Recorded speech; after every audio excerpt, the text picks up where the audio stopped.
रतीश का एक बार फिर से रुख कर लेते हैं। रतीश देखिए, झांसी 100 किलोमीटर है शिवपुरी से। पहले शिवपुरी ये काफिला पहुंचेगा, उसके बाद झांसी की तरफ काफिला निकलेगा और झांसी के बाद जो रूट तय किया गया उसी रूट को ये पूरा काफिला फॉलो करेगा।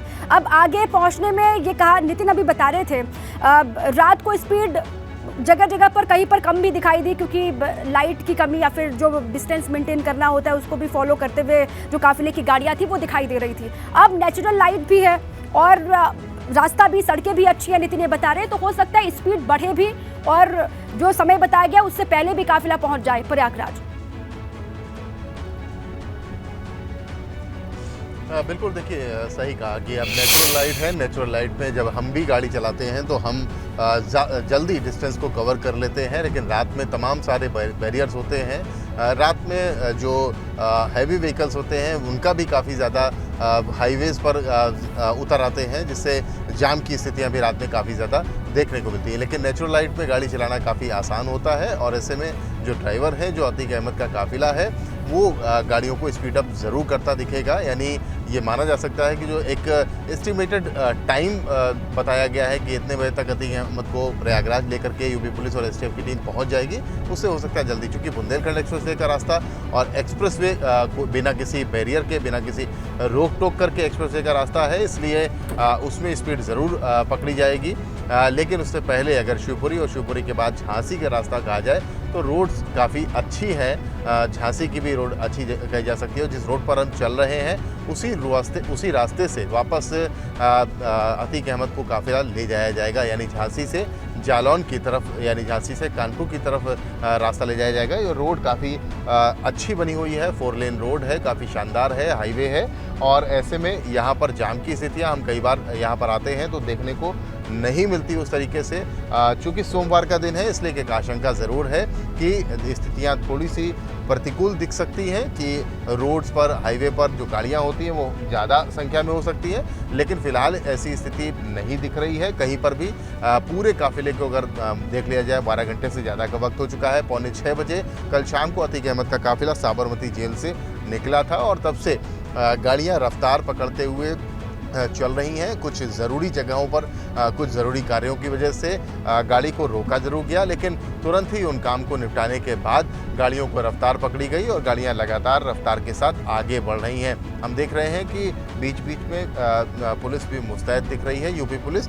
आपसे कुछ देर बाद जब राजस्थान बॉर्डर से मध्य प्रदेश और मध्य प्रदेश बॉर्डर से उत्तर प्रदेश के बॉर्डर में काफिला एंटर करेगा तो उसके सभी इंतज़ाम और सभी जो ज़रूरी कदम हैं वो उठा लिए गए हैं, उपयुक्त इंतज़ाम किए गए हैं। एक बात ज़रूर आपको बता दूं कि उत्तर प्रदेश के तमाम बड़े अधिकारियों की नज़र इस मूवमेंट पर है। सड़क पर अतीक अहमद है, लेकिन सभी बड़े अधिकारी और खुद सरकार की नज़र इस मूवमेंट पर है, क्योंकि किसी भी तरीके की तमाम आशंकाएं व्यक्त की गई हैं अतीक अहमद के द्वारा, अतीक अहमद के भाई अशरफ के द्वारा जो बरेली सेंट्रल जेल में बंद है। आशंकाएं ये व्यक्त की गई हैं कि प्रयागराज अगर उनको सड़क रास्ते से लाया जाता है तो उनके साथ कोई अनहोनी हो सकती है। अनहोनी का मकसद भी बता देता हूँ कि जिस तरह से बिकरू कांड के मुख्य आरोपी विकास दुबे के साथ सड़क में दुर्घटना हुई थी और उसके बाद उनकी गाड़ी पलटी थी, तो ये एक शगल सा, ये कह सकते हैं कि एक सटायर सा बन चुका है।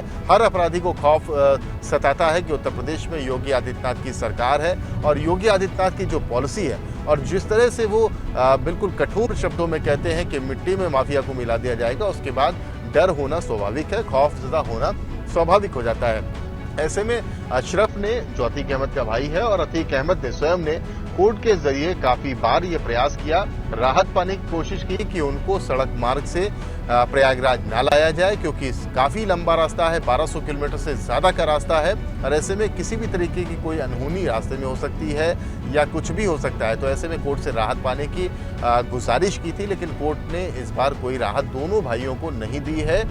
2006 के इस मामले में एमपी एमएलए कोर्ट में 28 तारीख को 11 बजे कोर्ट में पेश होना है। आज बरेली सेंट्रल जेल से अतीक अहमद के भाई अशरफ को प्रयागराज के लिए सड़क रास्ते से रवाना किया जाएगा, निकाला जाएगा।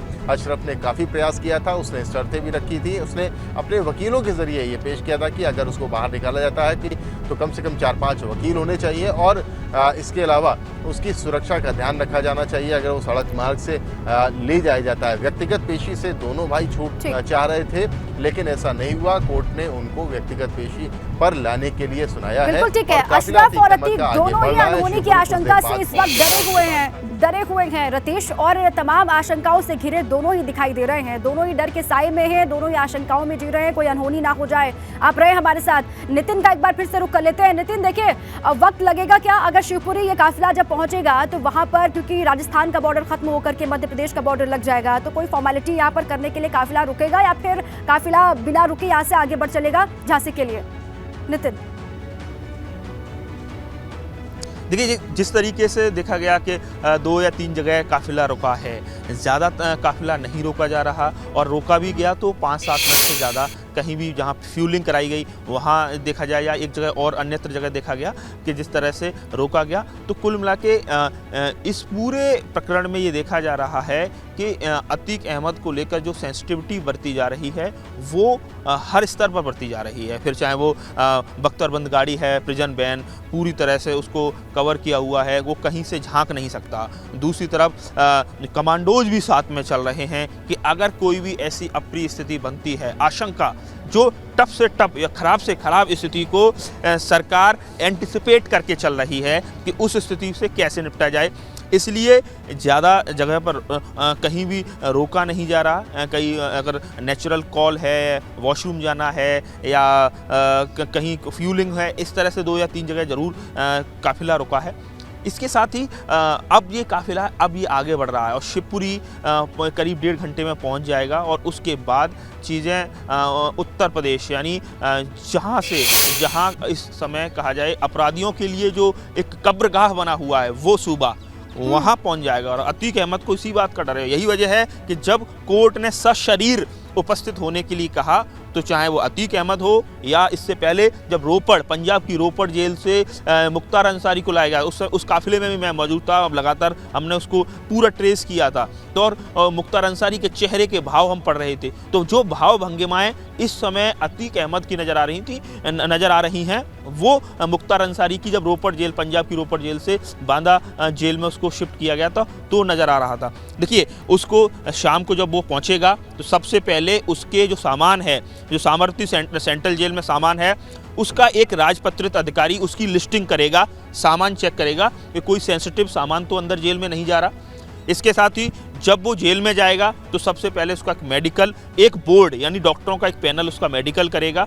उसके बाद उसको जेल में नैनी सेंट्रल जेल में दाखिला उसका किया जाएगा।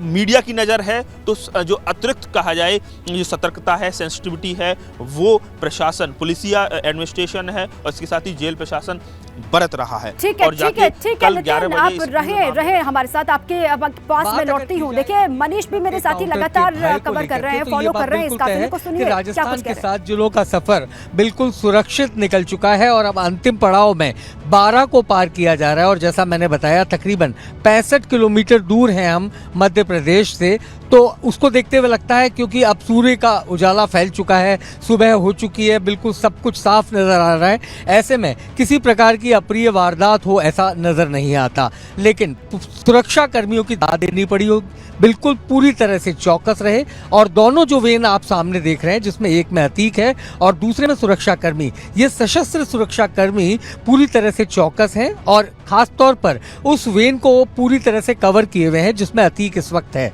तो सुरक्षा के लिहाज से कहीं पर भी कोई लूपहोल या कहा जाए कि कोई इस तरीके की चूक नहीं नजर आ रही।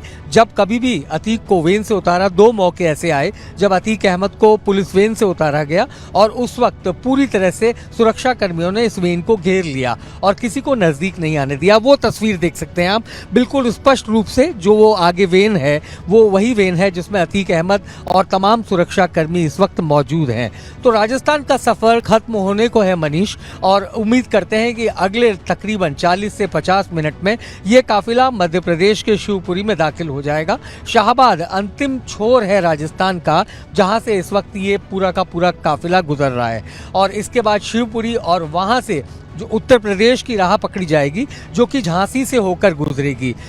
मैं शुरू से बताता रहा हूं कि 7 जिले जो हैं राजस्थान से कवर हुए और हिम्मतनगर और रतनपुर बॉर्डर क्रॉस करने के बाद इन 7 जिलों से गुजरकर अब हम 12 को क्रॉस कर रहे हैं। तो फिलहाल पूरी तरह से दिन खुल चुका है, जिसको कहें दिन की शुरुआत हो गई है। अभी भी अगर आप बात करें रफ्तार की तो 80 से 90 किलोमीटर की रफ्तार से इस वक्त हम चल रहे हैं और आगे उम्मीद की जाती है कि मध्य प्रदेश में पहुंचते हुए काफ़ी वक्त हो जाएगा और तब तक चूंकि ट्रैफिक आना शुरू होगा सड़कों पर, तो कहीं ना कहीं रफ्तार पर इसका असर नज़र आएगा।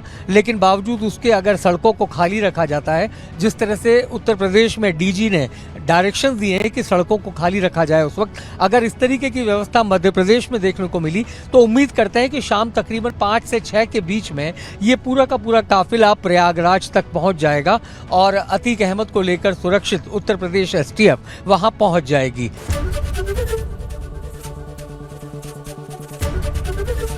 एबीपी गंगा, खबर आपकी, जुबान आपकी।